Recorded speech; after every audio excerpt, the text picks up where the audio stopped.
Learning objectives. After studying this learning module, students will be able to define staffing, establish its relationship with human resource management, state the need and importance of staffing, describe the steps in the staffing process, state the meaning of recruitment and selection, identify important sources of recruitment, describe the steps in the selection process, appreciate the need of training and development, and explain various on-the-job and off-the-job methods of training. Introduction to staffing. Our assets walk out of the door each evening. We have to make sure that they come back the next morning. These remarkable words by the CEO of a global technology leader indicate the strength and powerfulness of human resource. Nowadays, what distinguishes a successful company from unsuccessful one is the quality of manpower. That is why the acquisition of manpower considered to be one of the most crucial functions of today's management. Staffing. Staffing has been described as the managerial function of filling and keeping filled the positions in the organization structure. In simple terms, it is the process of putting the right person into the right place in an organization. It begins with workforce planning and includes different other functions like recruitment, selection, training, development, promotion, compensation, and performance appraisal of workforce. HRM. Human Resource Management, or HRM, is the function within an organization that focuses on recruitment of, management of, and providing direction for the people who work in the organization. Relation.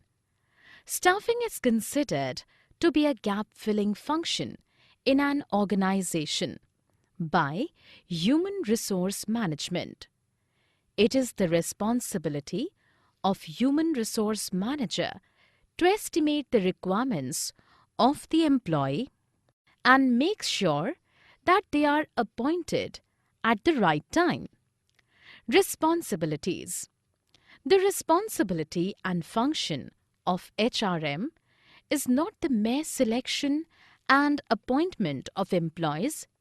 It begins with the selection process and continues until the retirement of the employees. During these periods, they have to care of employees' queries and problems, their training, compensation policies, promotions, etc. Importance of staffing. Nowadays, human resource is considered to be the most valuable asset of an organization.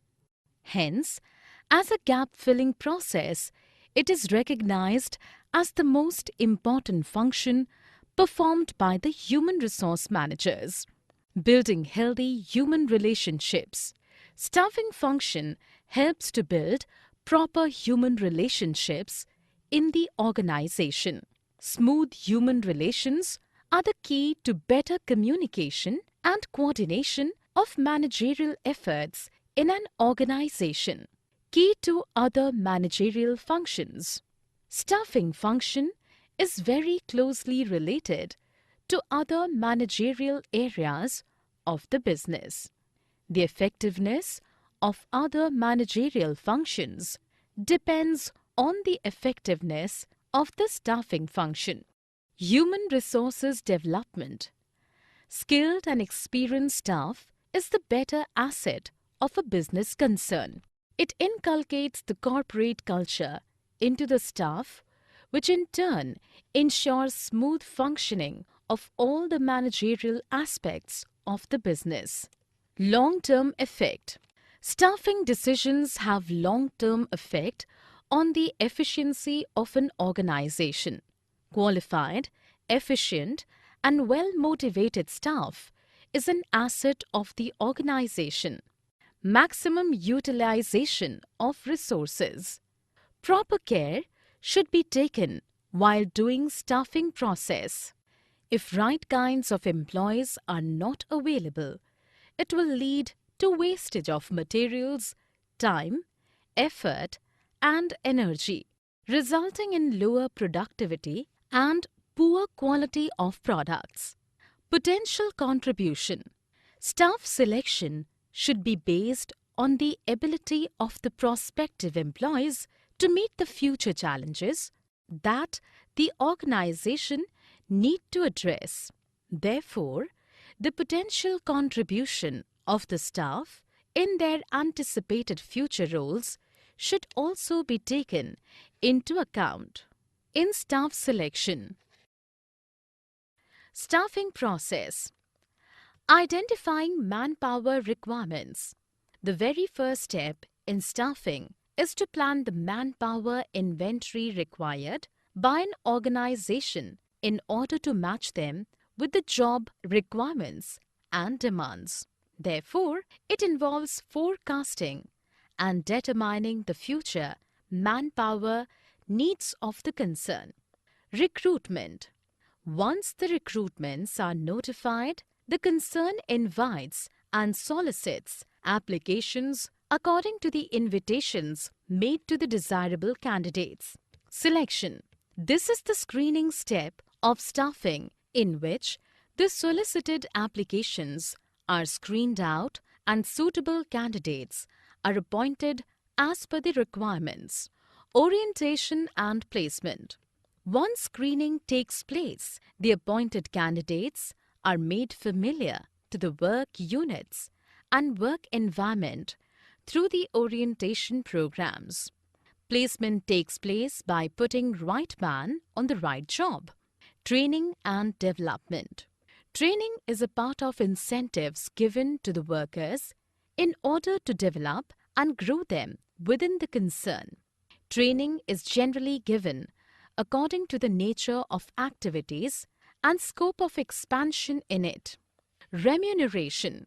It is a kind of compensation provided monetarily to the employees for their work performances.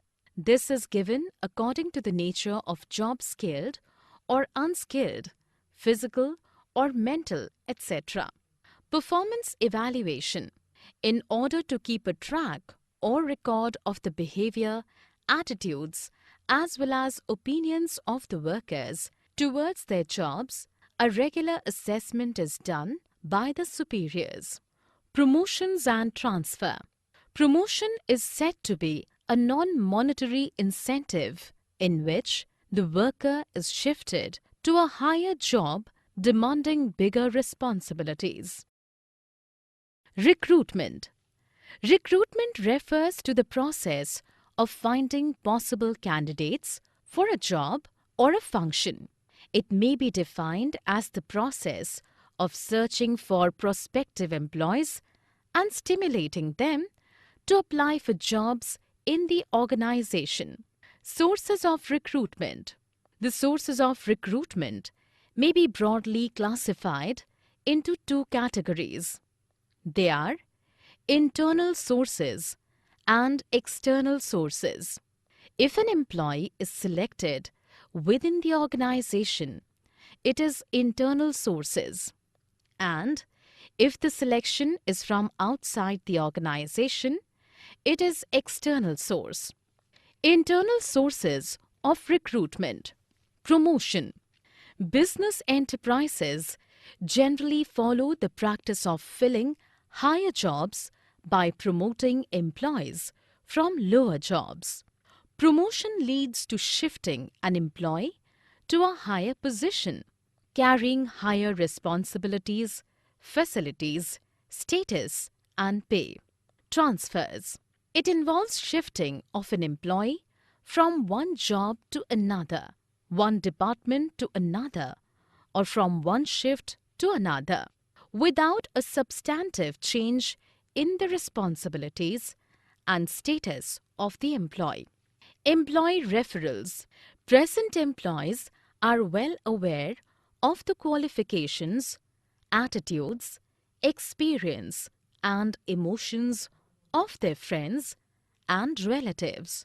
They are also aware of the job requirements and organizational culture of their company.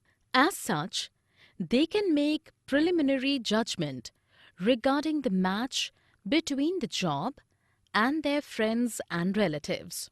Merits of internal sources. Internal sources of recruitment has many merits, like it serves a source of motivation to the workers, reduces the complexity of selection process, and saves time and money. Demerits of internal sources. Internal sources of recruitment is criticized from several grounds. It stops the firms to get fresh talent. Frequent transfers may hamper the organizational performance, and also if the promotion happens on time bound, it will affect the quality of employees also. External sources of recruitment. External sources of recruitment are those sources which are outside the organization. We can discuss the important among them one by one. Direct recruitment. Under the direct recruitment, a notice is placed on the notice board of the enterprise specifying the details of the jobs available. Job seekers assemble outside the premises of the organization on the specified date and selection is done on the spot. Casual callers. Many reputed business organizations keep a database of unsolicited applicants in their offices. Such job seekers can be a valuable source of manpower. A list of such job seekers can be prepared and can be screened to fill the vacancies as they arise. Advertisement. Advertisement in newspaper or trade and professional journal is generally used when a wider choice is required. Most of the senior positions of industry as well as commerce are filled by this method. Employment exchange. Employment exchanges run by the government are regarded as a good source of recruitment for unskilled and skilled operative jobs. In some cases, compulsory notification of vacancies to employment exchange is required by law. Placement agencies. These agencies compile biodata of a large number of candidates and recommend suitable names to their clients. Such agencies charge fee for their services and they are useful where extensive screening is required. Campus recruitment. Colleges and institutes of management and technology have become a popular source of recruitment for technical, professional, and managerial jobs. Many big organizations maintain a close liaison with the universities, vocational schools, and management institutes to recruit qualified personnel for various jobs. Selection. Selection is the process of identifying and choosing the best person out of a number of prospective candidates for a job. To achieve this, the candidates are required to take a series of employment tests and interviews.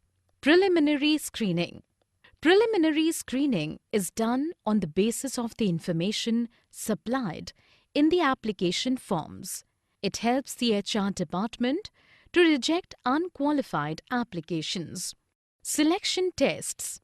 A selection test is conducted to evaluate the conceptual knowledge of the candidate. These may range from aptitudes such as manual dexterity to intelligence to personality. Employment interview. Interview is a formal, in-depth conversation conducted to evaluate the applicant's suitability for the job. During interview, the interviewer collects as much information possible from the candidate. Reference and background checks. Usually, employers collect names, addresses, and telephone numbers of references for the purpose of verifying information and gaining additional information on an applicant. Selection decision. The final decision has to be made from among the candidates who pass the tests, interviews, reference checks. The views of the concerned manager will be generally considered in the final selection. Medical examination. After the selection decision and before the job offer is made, the candidate is required to undergo a medical fitness test.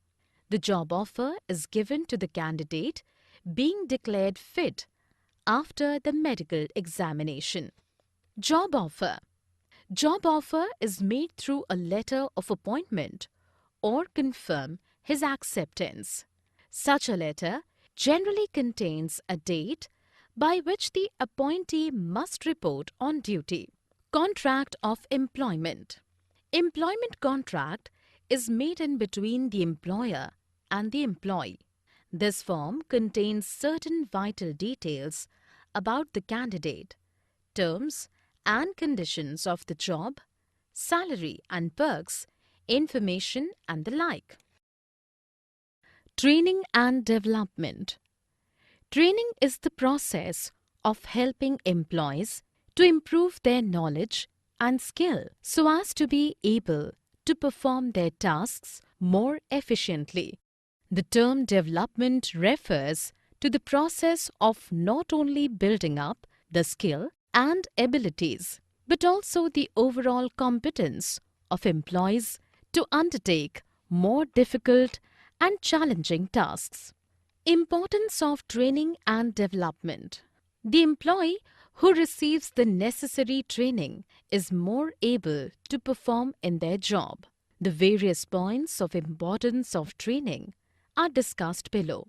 Improved employee satisfaction and morale. The investments in training that a company makes shows employees that they are valued. The training creates a supportive workplace. Employees may gain access to training they wouldn't have otherwise known about or sought out themselves. Addressing weaknesses. Most employees will have some weaknesses in their workplace skills. A training program allows you to strengthen those skills that each employee needs to improve. Consistency. A robust training and development program ensures that employees have a consistent experience and background knowledge. The consistency is particularly relevant for the company's basic policies and procedures. Increased productivity and adherence to quality standards. Productivity usually increases when a company implements training courses. Increased efficiency in processes will ensure project success, which in turn will improve the company turnover and potential market share. Increased innovation in new strategies and products. Ongoing training and upskilling of the workforce can encourage creativity. New ideas can be formed as a direct result of training and development. Reduced employee turnover. Staff are more likely to feel valued if they are invested in and therefore less likely to change employers. Training and development is seen as an additional company benefit. Recruitment costs therefore go down due to staff retention. Methods of training. Training methods are broadly classified into on-the-job training and off-the-job training. On-the-job training. On-the-job methods refer to the methods that are applied to the workplace while the employee is actually working. Apprenticeship programs. Apprenticeship programs put the trainee under the guidance of a master worker. These apprentices are trainees who spend a prescribed amount of time working with an experienced guide or trainer. Coaching.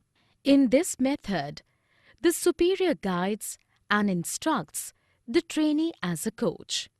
The coach sets mutually agreed upon goals, suggests how to achieve these goals, periodically reviews the trainee's progress, and suggests changes required in behavior and performance. Internships. This training method is followed by the educational institutions and corporate. Here, selected candidates carry on regular studies for the prescribed period. Off-the-job training. This is any form of training which takes place away from the immediate workplace. Off-the-job training includes more general skills and knowledge useful for work as well as job-specific training. Classroom lectures. This method is used to conveying specific information, rules, procedures, or methods. Films. They can provide information and explicitly demonstrate skills that are not easily represented by the other techniques. Used in conjunction with conference discussions, it is a very effective method in certain cases. Vestibule training. Here, actual work environments are created in a classroom and employees use the same materials, files, and equipment. This is usually done when employees are required to handle sophisticated machinery and equipment. Case study. Case studies are the actual experiences of organizations. Trainees study the cases to determine problems, analyze causes, develop alternative solutions, select what they believe to be the best solution, and implement it. Summary. Let us summarize what we have learned in this module. Staffing is a function where all the employees need to perform. It is a separate and specialized function, and there are many aspects of human relations to be considered. Human Resource Management, or HRM, has rolled over the traditional concept of labor welfare and personal management. HRM in its present form has evolved from a number of significant interrelated developments which date back to the era of Industrial Revolution. Employment exchanges run under the supervision of the government, and it performs superb role of recruitment for unskilled and skilled people. Selection is a method of scrutinizing and hiring the best person to meet the exact need of job profile. The staffing function helps businesses in order to fulfillment the need of manpower within an organization on time. The employee who receives the necessary training is more able to perform in their job. On